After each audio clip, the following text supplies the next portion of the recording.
Gresham Barrett's with us this morning. He is a Republican congressman and also candidate for the governor of the great state of South Carolina. Good morning, Congressman. Nice to have you with us. Good morning, guys. Great to be with you this morning.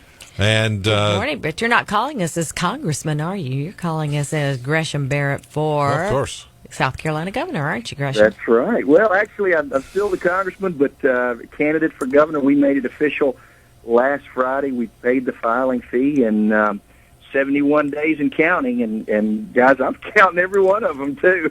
All right. I Well, bet. Congressman, what would make you want to leave the hallowed halls of Congress and go to our state house? Well, it's really been an honor to serve as congressman for the last 7 years, almost going on 8 years now. But I'll tell you, guys, we've got some wonderful men and women in Washington. God bless them for what they do.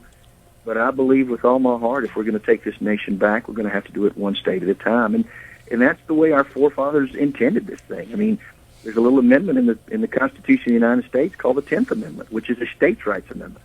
And I believe, well, I don't believe, I know, that we can solve our problems better in South Carolina than anybody in Washington. And it's all about jobs. It's about turning this economy around through the private sector, not the public sector. Government has a role. That's to help set the table. But then once the table's set, we need to get the heck out of the way and let the private sector go. Mm-hmm. Well, do you have any particular, well, obviously you've stated your priority, and that is to get more South Carolinians jobs. Is there any particular, I don't want to say panacea, but any particular idea that you have that might go a long way to achieve that goal? Well, we put out a jobs plan about, I guess, going on 3 months now. It's an 8-step, common-sense business approach of how we're going to turn the economy around. It's called Putting South Carolina Back to Work. And it sounds like it might be a little complicated, but it's not. And I'd love for people to go online, GreshamBarrett.com. Let me hawk that just a little bit. Pull up the jobs plan and take a look at it. And again, 8 specific items, but 3 that we could hit right off the bat. Number one's a total tax reform in South Carolina. You know, we've massaged property tax and sales tax. We've looked at grocery tax. People are talking about a cigarette tax. The time has come to put all the options on the table, come up with a system that's fair, that's flatter, that encourages businesses and industry to come into South Carolina and helps our businesses and industry. Number 2, we've got about 40,000 jobs, believe it or not, in South Carolina that we don't have qualified employees for. My plan would take workforce development funds, link up workers and employers, have the employers hire them on the spot. So you'd have roughly 40,000 people off the roll. But we would train them on site. So you've got unemployed people that would have jobs that would be training on site. And the third is reformation or reforming the government, and that can start with the Department of Commerce. I think we need to have a top-to-bottom look of how we're doing business. We need to have a head of business recruiting and development that's a professional, that's hired on a performance-based contract, that knows how to bring businesses to South Carolina. We have an incentivized workforce, men and women that understand the better South Carolina does, the better they do. And number 3, we've got to update our incentive plan. You know, the same incentive plan that helped bring Boeing to South Carolina is basically the same one that helped bring BMW to South Carolina 25 years ago. We've got to update it, knock the rust off of it, bring it up to 2010 standards so we can compete with the North Carolinas and the Alabamas. Okay, I got to ask you a couple of questions. Sure.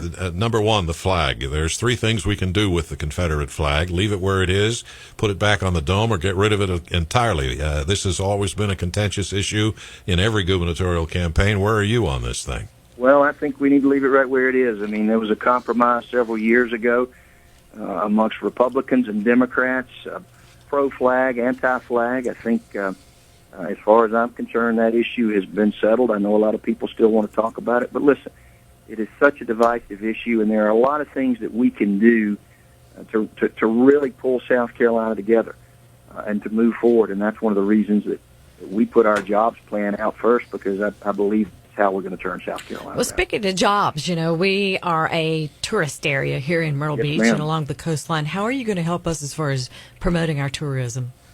Well, I think the first thing we got to do is concentrate on infrastructure.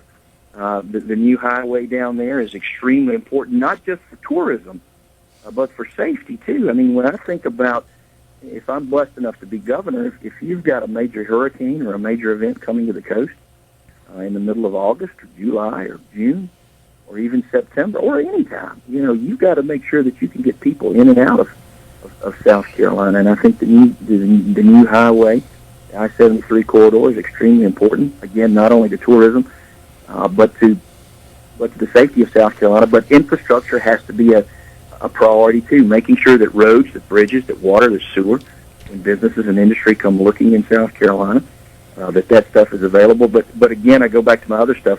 Total tax overhauls, making sure that businesses and industries are treated fairly, that encourages them to grow in South Carolina. What about the health care plan that's been passed in Congress? Is that going to help or hurt the ability of South Carolina to take care of its people on a health level?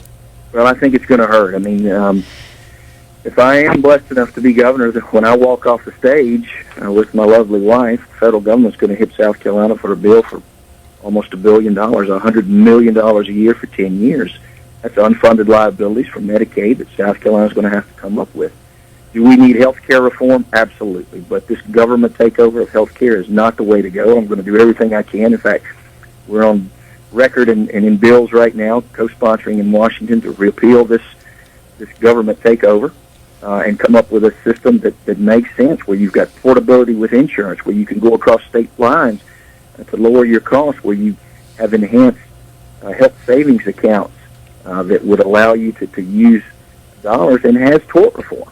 We know those things can help bring the cost of health care down without raising taxes. I mean, this bill will be a $600 billion tax increase to 12 different categories of middle-class Americans. And don't take my word for it, Caterpillar sent a letter to the Speaker of the House that said this bill alone would cost them $100 million per year in health care costs, and that's going to mean jobs and layoffs. The current governor, Governor Sanford, is well known for his desire to simplify the state government and bring more departments under his own wing. In fact, one of them is the Employment Security Commission, which is being done even as we speak.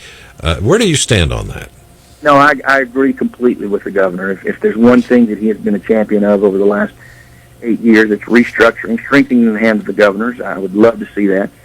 Having a strong cabinet form of government, whether it's the Secretary of or Superintendent of Education, the Treasurer, the Comptroller, the Adjutant, having all of those under the governor's purview. And I think if you're going to give the governor the responsibility, give him the authority. But, guys, at the end of the day, you know as well as I do, this is still going to be a legislative state, and we've got to have a governor that can work with people. And when I think about idols in my life, I'm 49 years old, men and women in politics that have really made a difference. The one name I always come up with is Carol Campbell, who moved this state forward more than I think any other governor, and he did it with a Democrat House and a Democrat Senate, because he realized at the end of the day you've got to get political bickering and poison out of politics and come up with a common goal. So that's why you're leaving Washington. Now we're down to it. That's part of it, yeah. All right. Well, we appreciate you. Oh, go ahead. I'm sorry. Well, that one thing I did want to ask is that you talked about overhauling the Department of Commerce, and did they not do away with their advisory committee at the Department of Commerce? Jimmy, I'm not sure what they did, but you know, I tell you, one of the things I think the governor has to do is reach out to the private sector. Listen, I'll be the first to tell you, on any specific issue, I'm not the smartest guy. But I know men and women across this state that are, whether it's in education, whether it's in transportation or business like you're talking about, and relying on these men and women to help with ideas of how to solve these problems. And then the governor takes these ideas and implements them. You know, that's what he does.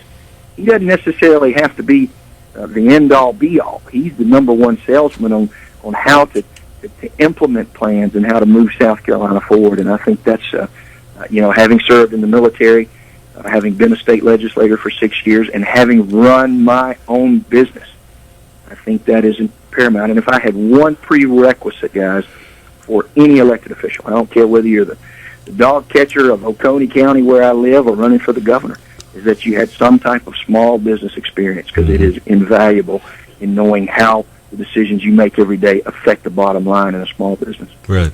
All right. Thank you, Congressman, thank you very much for being with us this morning.